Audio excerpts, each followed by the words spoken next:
Bombou. Amém? Atos capítulo 17. Vamos ler do versículo 24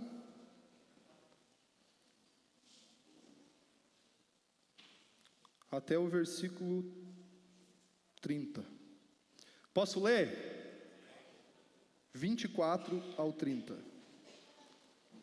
Amém ou não amém? Quem achou, diz achei. Quem não achou, diz misericórdia. Ah, tem um que outro aí falando misericórdia, irmãos. Vamos lá então.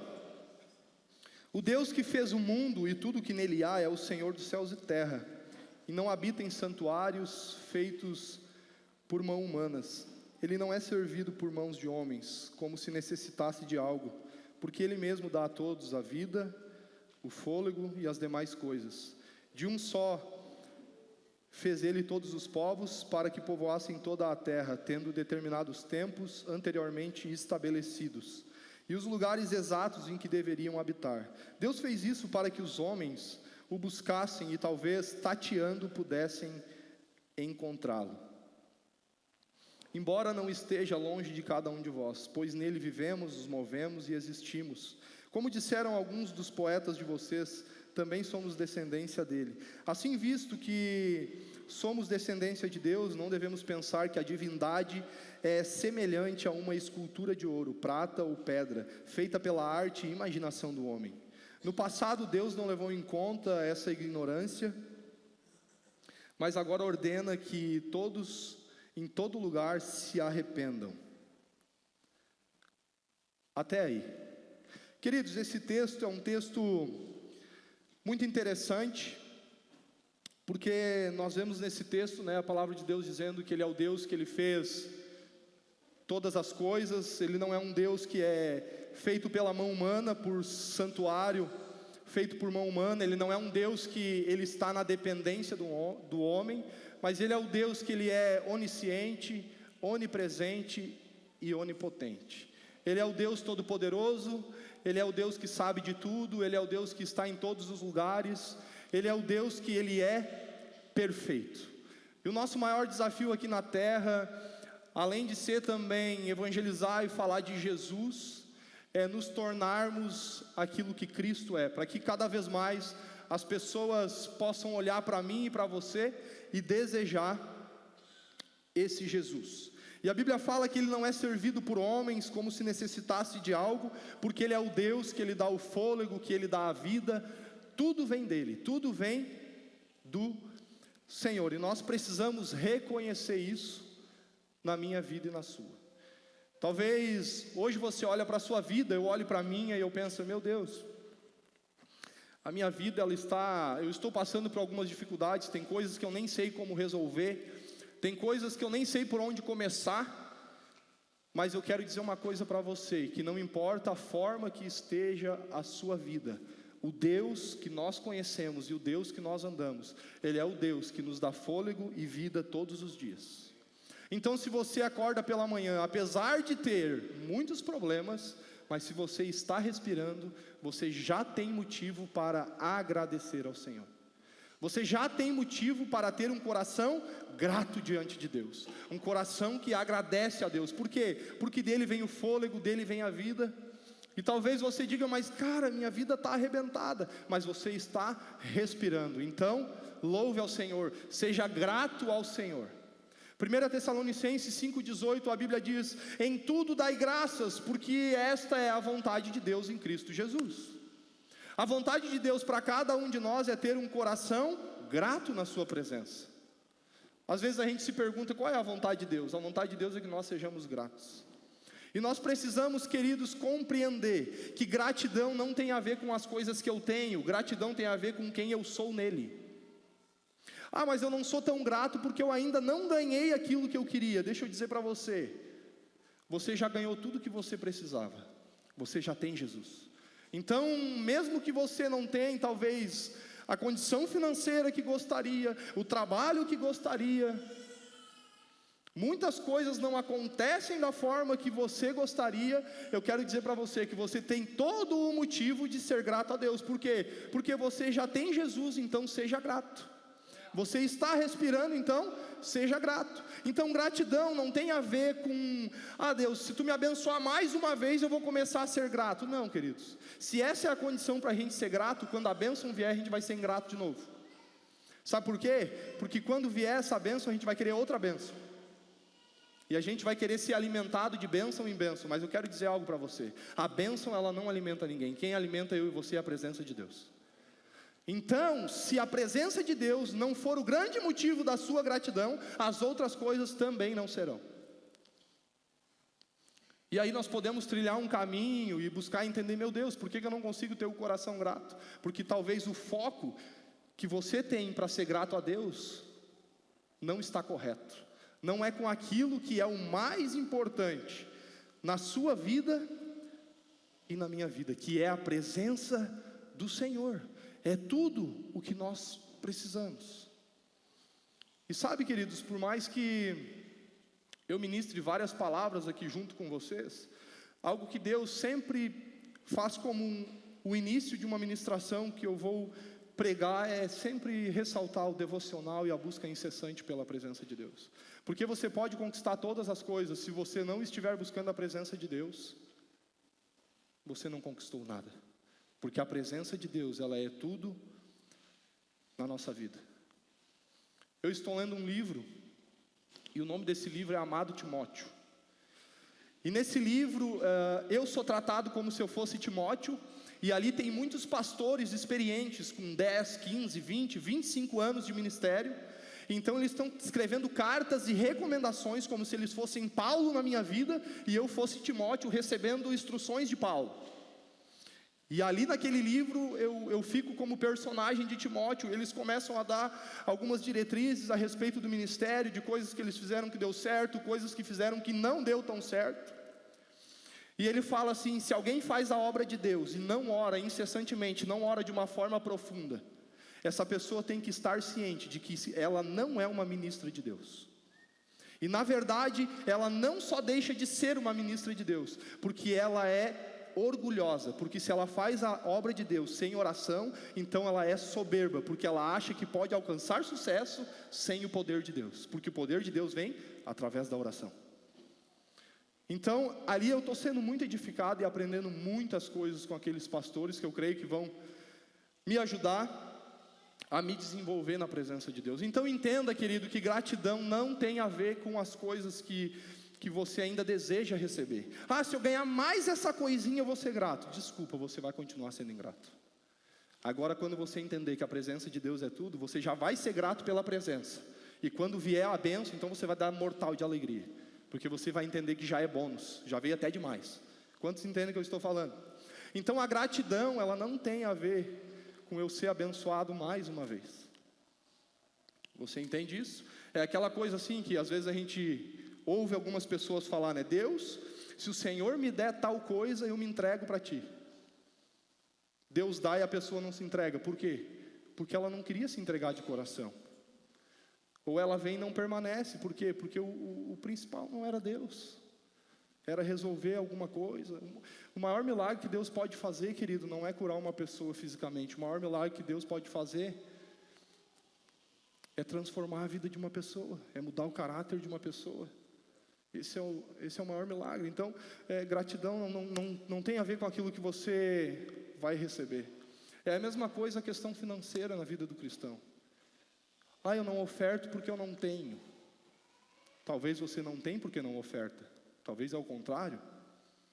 Você entende isso? Mas o meu salário ele é muito curto, eu ganho muito pouco e eu não consigo ofertar porque o meu salário é muito baixo. Deixa eu dizer para ti, ofertar e ter o coração desprendido não tem a ver com salário bom ou ruim, tem a ver com o coração. Tem a ver com o tipo de pessoa que nós somos. Você compreende isso? Então muitas coisas que na verdade a gente espera algo a mais, ou que Deus dê uma resposta, ou que Deus faça para a gente ter um emprego melhor, ou algumas coisas, tem muito mais a ver com o tipo de coração que a gente tem, do que com o tipo de resposta que Deus vai dar. Nós precisamos ter esse entendimento, tendo Deus em primeiro lugar, e entendendo que Deus ele não é servido por mãos humanas, Deus ele não é como um santuário feito por mãos humanas, Ele é um Deus de todas as coisas, que sabe todas as coisas. Nós precisamos entrar neste lugar de dependência do Senhor, com o coração grato. Se você buscar crescer em Deus, em gratidão, nada vai faltar para você. Nada, porque Deus ele abençoa o cara que é grato. Porque os gratos, eles agradecem, e os ingratos, eles exigem. Isso aí é uma coisa... Sabe por quê? Porque o grato, ele já tem o coração sustentado pela presença. Então, quando ele ganha mais alguma coisa de Deus, ele agradece, ele diz: Deus, Tu é maravilhoso, eu sei que eu nem merecia. Agora o ingrato, quando ele recebe uma bênção que ele estava orando há muito tempo, é capaz dele olhar e falar assim para Deus: estava na hora, né, Deus? 2 anos também orando, né? Estava arrebentado já orando, já estava quase parando. Além de Deus dar, ele não consegue agradecer, porque ele acha que Deus ele tinha obrigação de dar algo. Você entende isso? Então nós precisamos discernir qual é o tipo de coração que nós temos. Porque o tipo de coração que eu tenho vai definir o lugar que eu vou chegar em Deus. Deus deseja que eu chegue muito longe, mas se eu não tiver um coração correto, infelizmente eu não vou poder experimentar muitas coisas daquilo que Deus tem. Olha o verso 26. De uma só vez ele fez todos os povos para que povoassem toda a terra, tendo determinado tempo anteriormente estabelecidos e os lugares exatos em que deveriam habitar. Deus fez isso para que os homens o buscassem e talvez, tateando, pudessem encontrá-lo, embora não esteja longe de nós. A Bíblia diz que Deus ele fez o homem para que, talvez tateando, pudesse encontrá-lo, embora ele não esteja longe de mim e de você. Então o que eu quero dizer com isso? Que o principal de tudo é a presença de Deus. Deus fez o homem. Nós estávamos em um tempo de ignorância, sem conhecer o Senhor, mas a Bíblia diz que Deus ele fez o homem para que talvez tateando pudesse encontrá-lo, mesmo que a gente sabe que ele não está longe de nós. Sabe o que é encontrar Deus tateando, querido? É como se nós estivéssemos cegos, conscientes de que temos um vazio, de que não seremos preenchidos pelas coisas da terra, então a gente tateando, mesmo sendo cegos, não discernindo algumas coisas, a gente possa encontrar Jesus e entender que Ele vai suprir todo o vazio do nosso coração.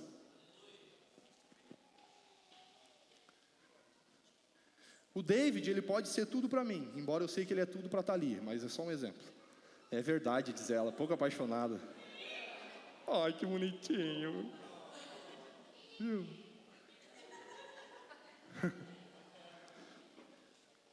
Se eu estiver cego, querido, David pode estar do meu lugar, no meu lado aqui, mas eu posso não desfrutar dele, da presença dele, porque eu estou cego. Então o que Deus está dizendo é: olha, eu fiz você para que talvez você tateando como um cego, que não consegue ver, você possa me encontrar e entender que eu sou tudo, e entender que eu é que posso preencher esse vazio do teu coração. Queridos, como foi que eu encontrei Jesus? Foi tateando, foi na cegueira, foi sem entender nada, querendo ir para o bailão, ir para o forró, fazer um monte de coisa errada, pensando na minha cabeça: agora eu vou comprar uma Phaser, vou ir no bailão do JJ, e ninguém me segura, e mas de repente Deus encontrou um cego que entendeu que tinha um vazio dentro de si, mas que porventura, tateando, encontrou a presença de Deus, e depois que encontrou a presença de Deus, deu um rumo totalmente diferente para a sua vida, que não fez nada do que pensou que iria fazer. Em outras palavras, o que Deus está dizendo é: por mais que vocês estão cegos, e que o meu desejo é que vocês me encontrem, o que vocês precisam entender é que eu fiz vocês para ter relacionamento comigo. Então nós precisamos ter clareza, querido, de que o desejo de Deus é que a gente entre num nível de relacionamento. Deus, Ele tem o desejo ardente de ser encontrado por mim e por você. Eu fiz vocês para que mesmo na cegueira, vocês tateando pudessem me encontrá-lo. O que Deus está dizendo? Deus está dizendo assim: eu quero ser encontrado por vocês, porque eu amo estar com vocês. Vocês são importantes para mim. E sabe, irmãos, a gente anda com Jesus, mas às vezes parece que a gente se perdeu tanto da presença que a gente tem que voltar a tatear para ver se a gente encontra a presença. porque a gente já perdeu aquele ritmo, aquela essência de adoração, aquela essência de busca. Mas o que eu tenho para dizer para você é que Deus, Ele tem uma grande expectativa de que você tateando volte a encontrá-lo. E a minha pergunta para você é: o que é que está fazendo você tatear novamente? Tem alguma coisa que está escurecendo os seus olhos? Tenha certeza de que a expectativa do coração de Deus é que você se relacione com Ele. Deus, Ele fica assim, ó: o meu filho, ele está cego, mas o meu desejo é que ele tenha certeza de que há um vazio que só eu posso preencher, e que tateando ele possa me encontrar. Deus fez isso para que os homens o buscassem, e talvez tateando pudessem encontrá-lo, embora eu não esteja longe de cada um de vós. Deus, Ele não está longe, querido. É que às vezes a nossa visão fica limitada. Eu diria que a gente tem a visão limitada quando não conhece Jesus, e alguns estão ficando com a visão limitada depois de um tempo andando com Jesus, porque se acostumam em andar com Cristo, e sem perceber, escamas começam a ser colocadas nos seus olhos, e eles saem daquele nível de relacionamento com Deus. E tudo que Deus está dizendo aqui, na verdade, é: eu quero me relacionar com você. Jeremias 29:13, a Bíblia diz: buscar-me-eis e me achareis, quando me buscardes de todo o vosso coração. Deus, Ele quer ser achado. Deus, Ele quer ser achado. Quando você buscar Ele de todo o coração, Ele quer ser achado. E na presença dEle você tem tudo. Na presença dEle você é amado, na presença dEle você é acolhido, na presença dEle você é muito bem recebido. Olha o versículo 29 comigo. Assim, visto que somos descendência de Deus, não devemos pensar que a divindade é semelhante a uma escultura de ouro, prata ou pedra, feita pela arte e imaginação do homem. Assim, visto que somos descendência de Deus, não devemos pensar que a divindade é semelhante a uma escultura de ouro, prata ou pedra, feita pela arte e imaginação do homem. Deus está dizendo assim: olha, eu não quero que vocês pensem que eu sou como uma escultura, eu não quero que vocês pensem que eu sou como uma estátua, feita com ouro, com prata, com bronze, ao qual não oferece, não tem com vocês um relacionamento. Mesmo para aqueles que não têm entendimento, quando buscam um relacionamento com uma imagem ou com uma estátua, elas não têm relacionamento. Agora Deus está dizendo: eu não quero que vocês pensem que eu, uma divindade, fui feito como uma escultura, como algo feito pela mão humana. Não, eu sou um Deus de relacionamento. Eu sou um Deus que responde o que você precisa. Eu sou um Deus que ofereço a você o que você precisa. Um Deus que gera maturidade. Um Deus que quer formar Jesus em você. É isso que eu sou. No Salmo 115, a partir do versículo 4, a Bíblia diz que aqueles que adoram imagens, eles desenvolvem um relacionamento com ídolos que têm boca, mas não falam, têm olhos, mas não veem, tem nariz, mas não sentem cheiro, tem mãos, mas não apalpam, tem pés, mas não andam. E o texto termina dizendo assim: assim ficam aqueles que neles confiam. Queridos, quando o centro da nossa adoração não é Jesus,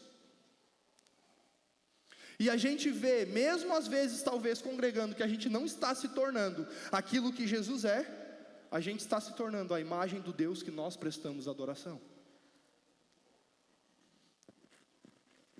Você se torna parecido com o seu Deus. Você entende isso? E congregar e estar participando dos cultos não significa se tornar parecido com Jesus. Porque se tornar parecido com Jesus tem a ver com a resposta que você dá.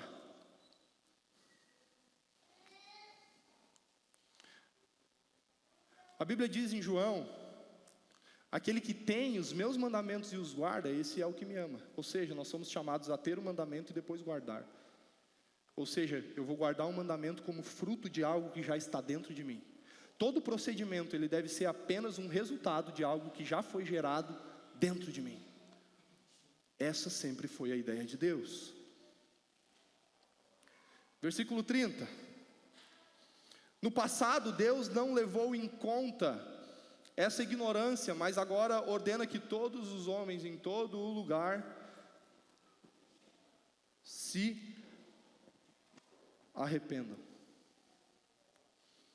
A Bíblia diz que no passado Deus não levou em conta o tempo de ignorância, mas notifica que todos os homens se arrependam.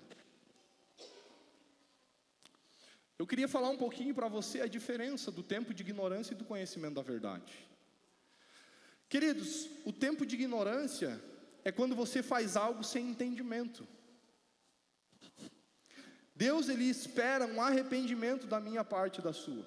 Eu já conversei com pessoas que se inclinavam ao pecado e elas falavam assim: Deus perdoa o tempo de ignorância.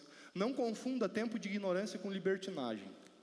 Tempo de ignorância é para quem faz coisas sem entendimento. Quem faz coisas erradas com entendimento é libertino e está sendo reprovado por Deus.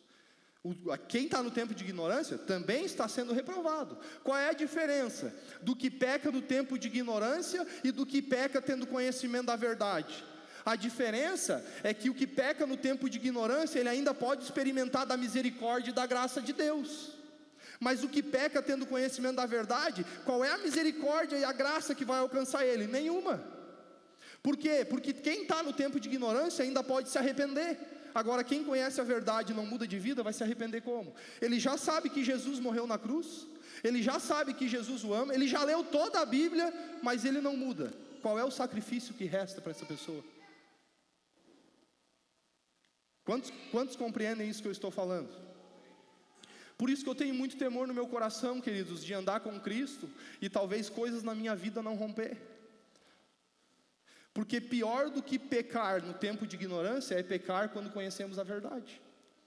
Porque daí já não resta mais sacrifício, já não há mais solução para mim e para você. E nós precisamos ter esse tipo de entendimento, nós precisamos ter consciência da forma que Deus faz as coisas.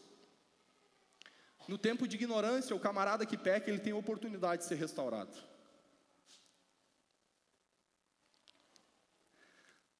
É óbvio que quem conheceu a verdade e peca, ele pode alcançar o arrependimento e tal. Só que se ele desenvolver um estilo de vida mesmo, de não mudar conhecendo a verdade, ele está lascado. Porque o que vai ser pregado para ele se ele já ouviu sobre Jesus? Você compreende isso? Imagina eu hoje retroceder e viver coisas que não agradam a Jesus. O que você vai pregar para mim? Eu sei que Jesus morreu na cruz, eu já li a Bíblia toda, já. Por isso eu tenho muito temor, querido, de desenvolver um nível de vida onde eu não começo a progredir mais conhecendo a verdade. Quem está no tempo de ignorância ainda tem a oportunidade da restauração. E quem já conheceu Jesus e decide não mudar, já não resta mais sacrifício para essa pessoa crescer e se desenvolver na presença de Deus. Mas eu quero dizer uma coisa para você: o desejo de Deus é ser encontrado pela presença de vocês, e que vocês encontrem a presença de Deus. Deus fez o homem para que, talvez tateando, pudesse encontrá-lo. Sabe como que Deus é? Ele é como aquele pai que diz assim para o filho: filho, vamos brincar de se esconder? Vamos. E o filho vai contar, ele tem que contar até 10, ele conta 1, 2, 3 e já vai atrás do pai. Não é verdade? E aí aquele pai, ele se esconde num lugar muito óbvio, muito fácil do filho achar. Por quê? Porque ele está brincando com o filho, mas na verdade ele quer ser achado. Você entende isso? Deus é assim, queridos. Deus, ele quer ser achado por mim e por você. Mas precisa haver um desejo no nosso coração de encontrá-lo. Deus é aquele pai que diz assim: vamos brincar de se esconder. Você está entendendo o que eu estou falando, né? Vamos. Aí você vai lá, dá uma contadinha assim, e ele fica num lugar assim, perto de você, só que tateando você vai encontrá-lo. Mas porque ele quer se relacionar contigo, porque ele ama você, porque ele sonhou com você.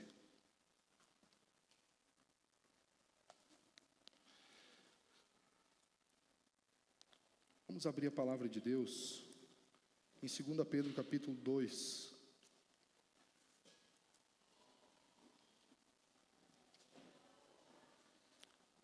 Versículo 20, 21 e 22.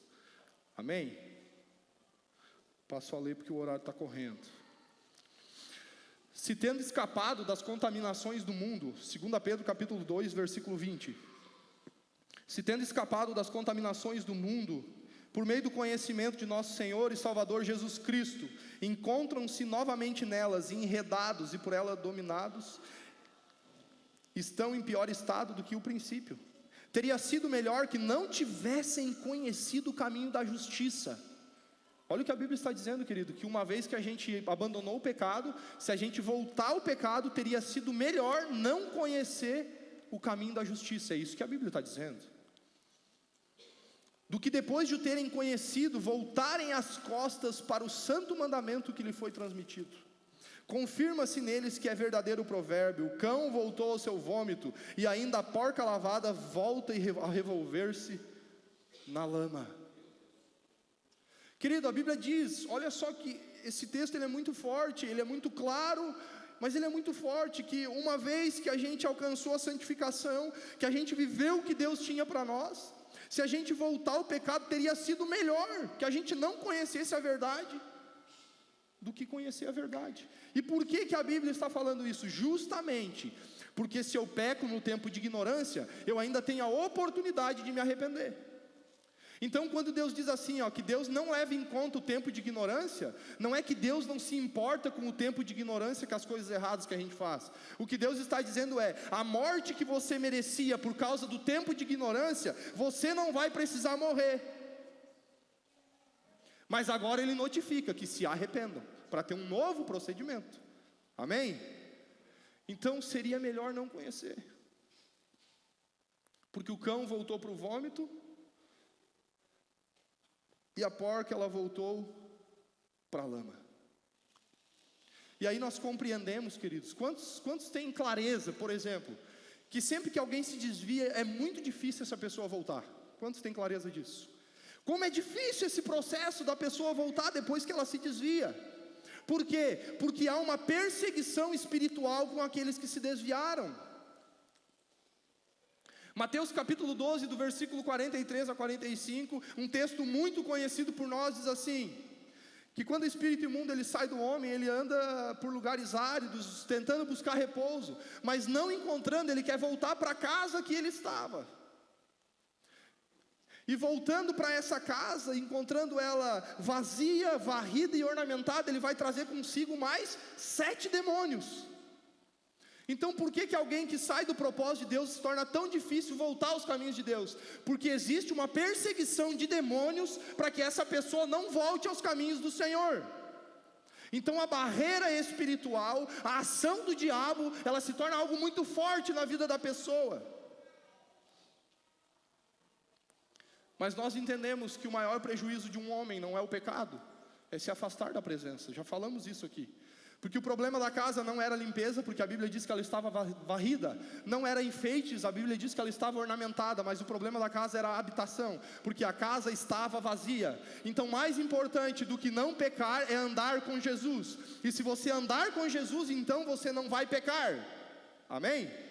Eu não peco para andar com Jesus, é ao contrário, eu ando com Jesus para não pecar. Amém? Então nós precisamos ter uma ordem correta das coisas.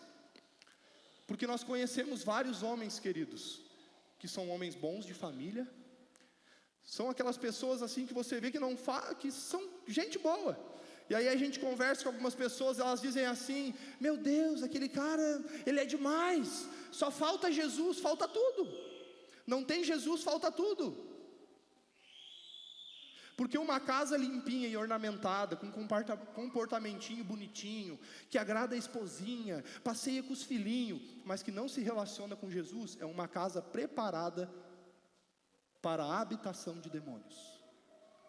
Isso parece estranho, parece que não poderia acontecer, mas querido, o que assusta o diabo não é o fato da gente não pecar, é o fato da gente não se relacionar com Jesus.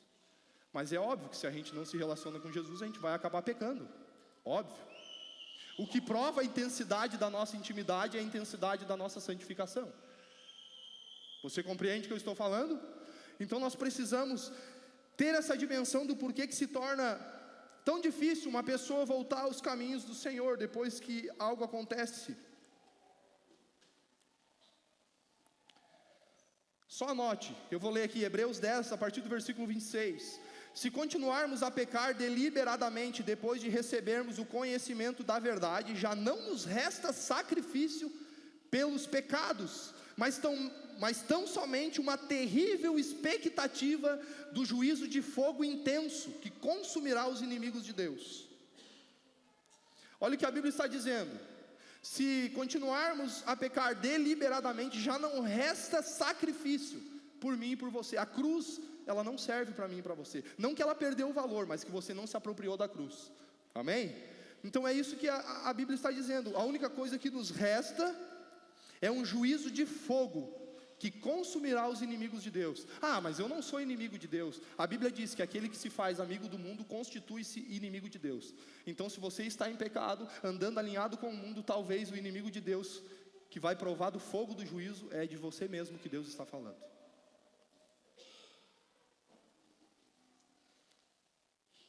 Verso 28.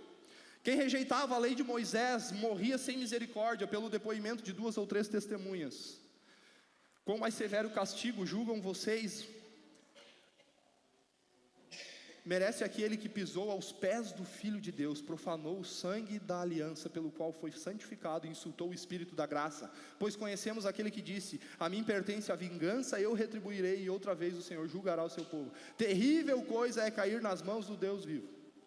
Querido, pior do que cair na mão do diabo é cair nas mãos de Deus. É quando você se institui inimigo de Deus por causa do pecado, por causa da aliança com o mundo. A Bíblia diz: terrível coisa é cair nas mãos do Deus vivo. Ah, mas Deus não é amor? Sim, Deus é amor, mas também é justiça. Deus, ele não é injusto. Deus, ele não age na passividade, querido. Você compreende isso? Então nós precisamos entender isso. Deus, ele é um Deus que nos ama, mas ele é um Deus que espera de mim e de você muita obediência. Tiago 4,17 diz assim: portanto, aquele que sabe o que deve fazer o bem e não faz, nisto está pecando.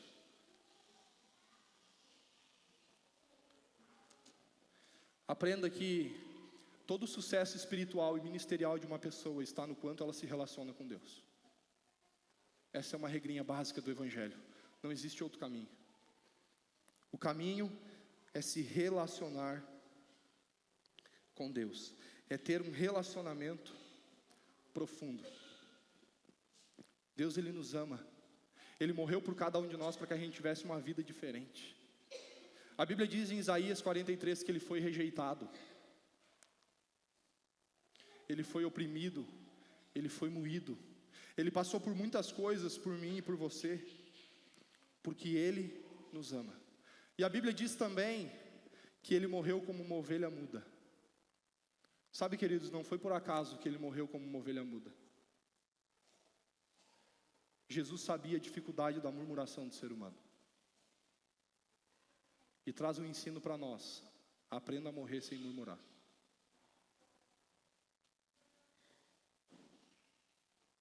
Amém? Morte sem murmuração, morte com murmuração é religião e não morte. Porque você está pecando da mesma forma.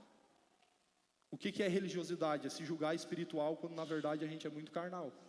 Então quando a gente diz que está pagando um preço, morrendo muito, até fazendo, dando uma resposta para coisas que deveria, mas está reclamando, a gente está sendo religioso.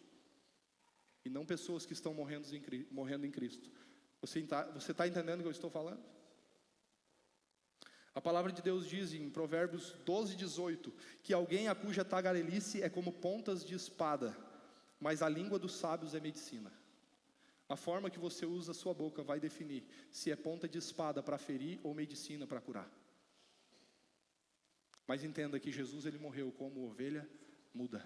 E ele foi rejeitado, ele foi transpassado, ele passou por todas as coisas para que a gente tivesse uma vida diferente na sua presença. Amém? Amém ou não amém? Abra comigo o último texto, Mateus capítulo 11, versículo 28.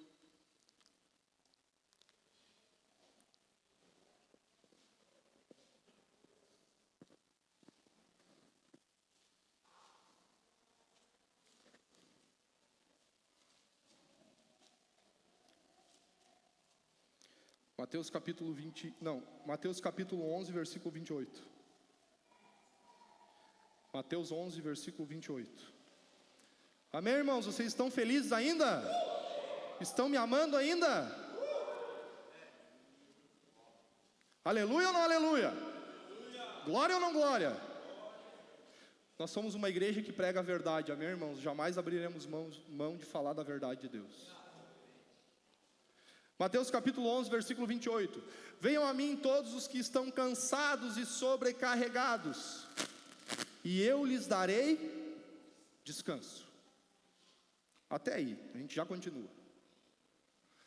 Queridos, por causa de uma falta de resposta, por causa de muitas vezes não se aproximar do Senhor, nós nos sentimos sobrecarregados. Pessoas sobrecarregadas são pessoas que não estão se desenvolvendo com Jesus. O texto diz: venham a mim todos vocês que estão cansados, sobrecarregados, e eu vos aliviarei. Se eu estou cansado e sobrecarregado e vivendo uma vida assim, por que eu não estou sendo aliviado? Se a Bíblia diz: venham a mim os que estão cansados e sobrecarregados. Na presença de Deus tem descanso, querido. Agora nós vamos descansar de acordo que damos uma resposta para o Senhor. Não é apenas, na presença tem descanso, mas não simplesmente pelo fato de dizer assim: ah, Jesus, eu te amo, e estou aqui, e papapá, e pororó, e não muda, não vai encontrar descanso. Você sabia disso? Quer ver que o texto vai nos explicar? Tomem sobre vós o meu jugo, e aprendam de mim, pois eu sou manso e humilde de coração, e vocês encontrarão descanso para as suas almas. Tomem sobre vocês, olha, entenda o versículo. Tomem sobre vocês o meu jugo, e aprendam de mim que eu sou manso e humilde de coração, e vocês encontrarão descanso para a sua alma. Note que a Bíblia fala sobre um nível de descanso, depois de encarnar um nível de aprendizado. Para descansar com Jesus, tem que aprender dele, que é manso e humilde de coração. Então, quando que eu entro para um lugar de descanso em Deus? Quando eu desenvolvo um relacionamento onde eu aprendo a ser manso e humilde. Você entendeu isso? Tomem sobre vós o meu jugo e aprendam de mim, que sou manso e humilde. Vocês encontrarão descanso. Como que eu vou encontrar descanso? Aprendendo a ser manso e humilde. Então só pode descansar quem tem a capacidade de aprender. Ah, eu não sei porquê, porque eu ando com Jesus e parece que é sempre um peso, eu estou sempre sobrecarregado, as coisas estão difíceis, parece que nada muda. Talvez o problema não está em você dizer que anda com Jesus, talvez está em você aprender a ser manso e humilde. Você compreende isso? Então, quanto mais eu aprendo com Jesus, ser manso e humilde, mais eu entro para um ambiente de descanso. Amém? E sabe, queridos, entrar para um ambiente de descanso não tem a ver com o tipo de família que a gente tem. Ah, eu não descanso porque eu queria ver com você. Vai lá na minha casa, ficar uma semana lá para te ver como é que é. A coisa é muito difícil. Lá não dá para aguentar. A minha pergunta para você: você viu o texto falar sobre a família? Para entrar num lugar de descanso. A família, o Senhor falou aqui no texto, né? Tenha uma família mais ou menos para entrar num descanso. Não tenha um irmão linguarudo. Não tenha uma mãe violenta e um pai alcoólatra, e você vai achar descanso para a sua alma. É isso que a Bíblia está dizendo? Queridos, tem só 2 personagens para entrar no nível de descanso aqui. Sabe quem são os personagens? Jesus e eu. Jesus e você. Então o que quer dizer isso? Que para você descansar não depende da sua família, depende daquilo que você vai viver em Jesus. Aqueles que estão cansados e sobrecarregados, chegam a mim, eu vou aliviar vocês. Aprendam de mim, que sou manso e humilde, vocês encontrarão descanso. Na verdade, o maior problema de a gente estar tão sobrecarregado é que a gente não aprendeu ser manso e humilde. Quando fala sobre nós aprendermos mansidão e humildade, está falando do tipo de coração que a gente tem. E do tipo de coração que o Senhor tem. Então, se a gente se aproxima do Senhor e recebe essa mansidão e humildade, então a gente vai descansar. O seu descanso nunca esteve nas mãos da tua família. Porque se para descansar em Deus precisasse ter uma família boa e comportadinha, então o nosso descanso estaria nas mãos das pessoas. Você concorda comigo? O teu descanso está nas mãos de Deus e no tipo de coração que você tem para aprender com Ele, que é manso e humilde de coração. Quanto mais disposição para ser manso e humilde, mais descanso. Ah, mas tá dando uma reviravolta, o meu irmão deu uma facada no outro irmão, essa noite ele foi para a boca, meu pai bateu na minha mãe, mas eu estou descansando. Por quê? Porque no meio de toda essa muvuca, eu sou manso e humilde. Porque eu aprendi com Ele, que é manso e humilde de coração. E encontrareis descanso para a vossa alma. Tem como descansar, mesmo no ambiente que tem briga. Porque descanso não tem a ver com o que os outros fazem, tem a ver com o tipo de coração que eu tenho em Jesus. E isso é descansar. A minha pergunta para você é: você está sobrecarregado? Está faltando descanso? Talvez está faltando mansidão e humildade. Quando você for mais manso e humilde, vai vir mais descanso. E não esqueça que eu estou falando isso porque nós somos uma igreja de princípios. E eu amo muito essa igreja. E o primeiro a tomar a requetada fui eu. Amém, irmãos? Então não esqueça que essa palavra ela possa ficar guardada dentro de você. Vamos ficar de pé.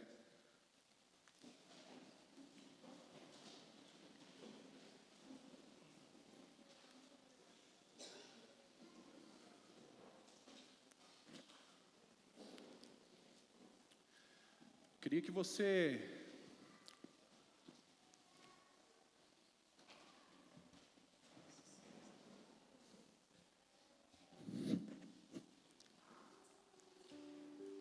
já ministrei isso num culto jovem. Alguns falam assim: se é fardo não é de Deus, se é fardo não é de Jesus.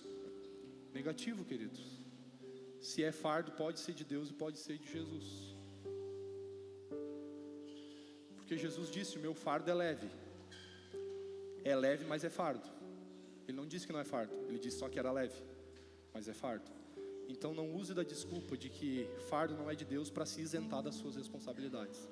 Tem coisas que é para mim e você fazer. É fardo, mas é leve. Mas o meu fardo é leve e suave, mas continua sendo fardo. Ou seja, um pouquinho de pezinho tem, porque a gente precisa ter um esforcinho. Amém? Eu queria que você fechasse seus olhos. Eu queria que você conversasse com Deus. A palavra de Deus é poderosa, queridos. Talvez você orou muito tempo na sua vida por descanso, por ter uma paz, por viver algo diferente. Você atribuía toda essa culpa às pessoas ao teu redor. Você dizia: Jesus, eu não consigo descansar porque o meu pai não consegue tratar bem a minha mãe. Eu não consigo descansar porque a minha esposa está sendo diferente do que aquilo que eu planejei. Eu não consigo descansar porque o meu marido ele faz coisas que não me agradam. Eu não consigo descansar porque a minha família é uma família onde meu pai se separou, a rejeição habitou.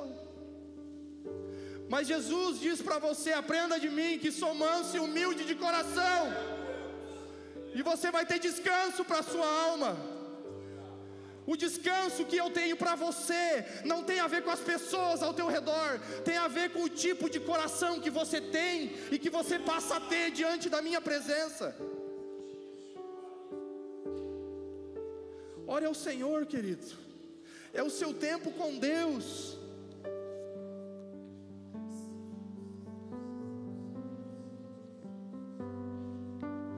Gratidão tem a ver com o seu coração, não tem a ver com o que você tem. Coração desprendido tem a ver com o seu coração e não com o tanto de finanças que você tem. Descanso tem a ver com o seu coração e não com o quanto as pessoas estão te amando ou não te amando. Mas entenda que tudo se resume à presença.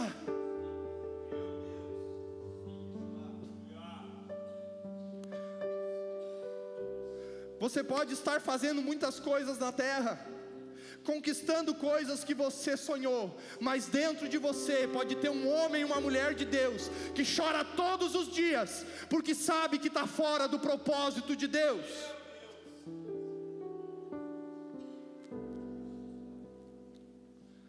Vamos adorar o Senhor um pouquinho.